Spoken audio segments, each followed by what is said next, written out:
you. The Albanese government promised $275 cuts to electricity bills in their campaign.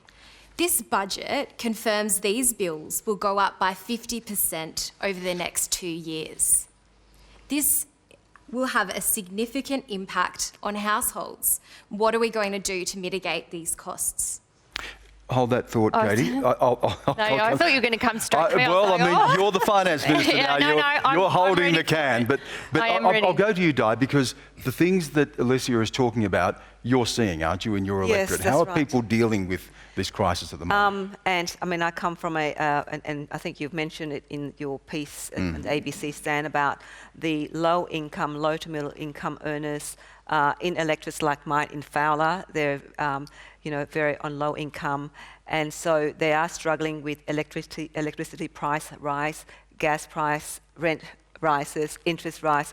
And one of the things I ask for the government to do is that to extend the excise fuel cut of 22 cents, which will keep the petrol prices down, because the majority of our community, I don't know what's like in Canberra, but definitely in Fowler, the majority of families still drive to work, long distance to work. They still use petrol cars. They drop the kids off at school. They drive their elderly parents shopping and all that. But the Treasurer said to me that it was going to be costing them $3 billion. So therefore they can't afford yet they can give $243 billion tax cut to those who are earning $200,000 and above. So we're certainly going to get to stage 3 of tax cuts as well. So I'm just thinking, well, how can you justify that? When people are in need of that daily living is what's needed most. Jane, I'll bring you in here because when we look at energy in particular, and the crisis of seeing such steep increases and the energy transition, doesn't this come back to what has often been referred to as the lost decade, and that the inheritance of this government from the failure to act in the previous, yours? Well, let's take a step back, Stan.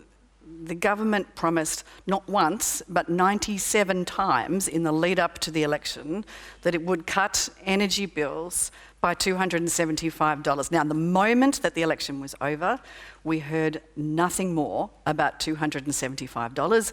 And less than 6 months later, not only has that promise clearly been abandoned, but we're now seeing... Well, it hasn't actually, because Anthony Albanese is still sticking by it. Well, actually, Jim Chalmers said it was still in the budget, but then he changed his mind. What we're seeing is energy prices going up by electricity prices by more than 50%, gas prices by more than 40%. Now, but again, you come back to this. Had there been more action earlier, would we be at a point where we wouldn't be necessarily seeing this impact? Because we would have transitioned precisely to the point where Prime Minister Albanese says, where you will see those reductions. I am very glad you asked this question, Stan, because in the last 2 years of a coalition budget, we actually saw energy bills go down. And you don't need to take my word for it. It was actually in an ACCC report that came out in December last year that energy bills had gone down. Now, we believe in a net zero emissions world. We want to see emissions reduced. You can laugh all you like, but we've committed to it. And not only have we committed to it, but when we were in government, that emissions reduction was, affordability was also at the heart of a low emissions policy. George, you were looking very sceptical. Hang on. You can look as sceptical as you like, but what we're seeing now is the rush to replace all existing baseload power, the reliable power, the cheaper power, the affordable power, with renewables at a rate that is so fast that we're seeing price shocks. George. Where do you want me to start? That is such rubbish. Start first of all on why we are seeing these increases now, and could we have got there faster if we'd seen more action previously? Well, obviously, the last 9 years matter a lot. The last 9 years matter a lot because up until the death, really, when the Prime Minister went to Glasgow, talk of even net zero by 2050 wasn't on the agenda.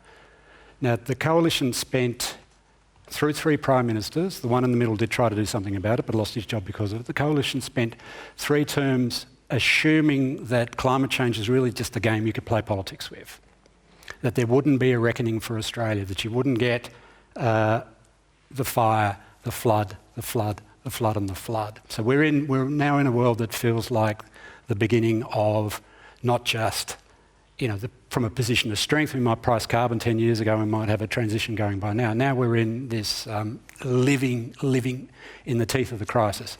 And because we are the country that the rest of the world looks at and says, "Oi, you guys haven't had a recession for 28 years leading up to COVID.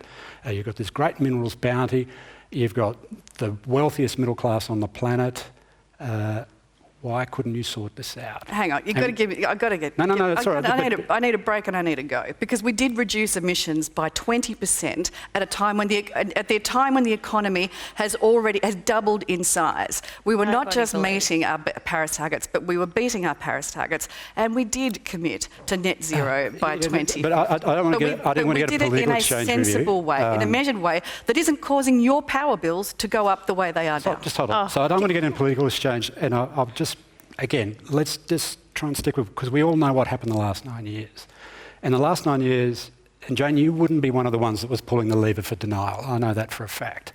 But the last 9 years are very difficult for this country because people went to work with the best intentions in the public service. People went to work with the best intentions in industry. People went to work with the best intentions in the community sector, but got yelled down because this idea of, well, it's politics. And we who run this country can say, climate change doesn't matter. Now that is... Now we know who they are, right? We can name them. So Tony Abbott, starts with Tony Abbott.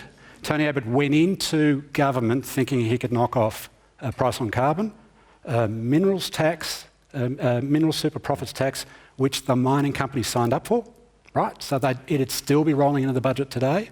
Those things got knocked off because apparently you could do things without having to pay for them. But here we are now, and the question to you now, Katy Gallagher, is what are you going to do?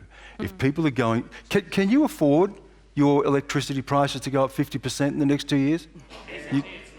No, you can't. No, exactly. Okay. Yeah. Mine aren't, because I'm from Western Australia. Well, this is exactly where we're going to get to. And the point is here in the ACT, where we've signed up to 100% renewable energy, which I did when I was Chief Minister and has been implemented by Andrew Barr. This is prices the point, have gone backwards by 1% in the last year. This is the whole point. And I want to come to that point about the differentiation between the states, but there's been talk of intervention. And what will that intervention look like? Will it be a cash handout, the sort of thing we heard earlier that people are saying they need to get through this? How do you do that without making it inflationary? Or do you cap prices? What does an intervention look like? Well, the petrol price excise cut is actually not inflationary. I think there would have been a small measure from my perspective. But for energy, Katy, right now? Because there has been talk about intervention. Fuel prices have actually eased, and the point about fuel excise and keeping that going was more about sustainability in the long term and on the budget. We have a budget in structural deficit. We have high debt. But the question is intervention into energy prices. It's been raised. What we're doing, what's it going to look like? Yeah. Okay. So on that question, and I guess I would like to respond to some of the issues Jane has, but I'm going to withhold. I'm going to hold myself back on that. Yeah. Okay. On intervention and looking at what is possible now, I think the Treasurer has made clear we are looking at all options. I think we're not wanting to favour one over the other. I think when we're looking at things, if it's possible, and we have to work with the states and territories on this because the states and territories have many of the levers, so it's not something that the Commonwealth can unilaterally do on its own. So discussions need to happen there. I think we would, looking at what regulatory steps are available is probably more where we would go in the first instance rather than cash handouts. Regulatory means well, supply, again, is it a price cap? What does it look like? Well, people have nominated a whole range of things that could be considered there. I don't think at this point in time, I think the message from the government is we understand that these big increases in prices are very, very difficult for households, for major manufacturers and for small business. We understand that completely. A responsible government would then consider what are the options available to us to help alleviate some of that pressure, what's the right thing to do in terms of the economic circumstances, and the other thing we need to do, and we have to acknowledge that the war in Ukraine is actually a factor here and how it's wreaking havoc in energy markets around the world. We're not immune to that. And so we need to get on and implement our Powering Australia plan, which is fully funded in the budget but, to get more renewables into the grid. There will be intervention. You're just looking at what Well, we're looking at options. Okay. I'm not saying that we've got any... No, I can't agree that there will be intervention. What I'm saying is we are doing what responsible governments do in looking at what options are available to us, including regulatory steps that could be taken to ease some of these pressures in light of the increases. We've inherited, and I have to make this point, we have inherited this because I know Jane wants to park it all with us. We've made this point, but look, can I stop well, it there? It's an important point because we're getting criticised for a situation that we've inherited after 9 years of neglect. We've got 5 months in and we're absolutely, genuinely trying to deal with it. Well, I want to come to the next question, but just to address what was raised here and your point as well, Sonia, about the difference in the states. George, really quickly, if you can, why we see someone like Western Australia keep energy increases at line with inflation? Why is Queensland doing better? What can we take away from that federally? Most state governments basically handed over public monopolies into the private sector and lost two things. They lost ability to control price and they also lost the dividend. Yeah. Now, in good times, the sort of deregulation of the energy sector led to lower prices, and Jane's point's right about the last couple of years. But in a global crisis like the one we're in now, a state government like WA is laughing at the rest of the country because 10 years ago they took a decision. Firstly, they didn't privatise, but because they didn't privatise, and this is something that's underestimated, I think, certainly in the Commonwealth, because the Commonwealth doesn't run many things anymore, there's no governing memory and there's no on-the-ground memory or understanding of how markets work because they're not in markets anymore. In WA, they understood something that the eastern states could probably, especially Victoria and New South Wales, I mean, the energy market in Victoria is busted and New South Wales is not far behind. In a way, because the Commonwealth sort of wears the blame because it didn't get to... Energy is a different issue to climate change in my head, right? But doesn't that have to do with the gas reservation policy? So you hold back something for the local market. There's something WA understood and also exercised the power of the state. Basically told the people, if you're going to be taking this, the people of WA's resources, I'm going to let you make a buck, but there will be a point in this negotiation where you can't rip off my voters. Okay. And that's the guts of it. And the Commonwealth are looking for a version of this, but they don't have quite either the know-how or the leadership. WA has a 15% reservation policy, so that means that keeps that back for the domestic market. It's not all going to China, Japan, and Korea. The people where the assets are, where the resources are, get the benefit of the companies that operate in their communities.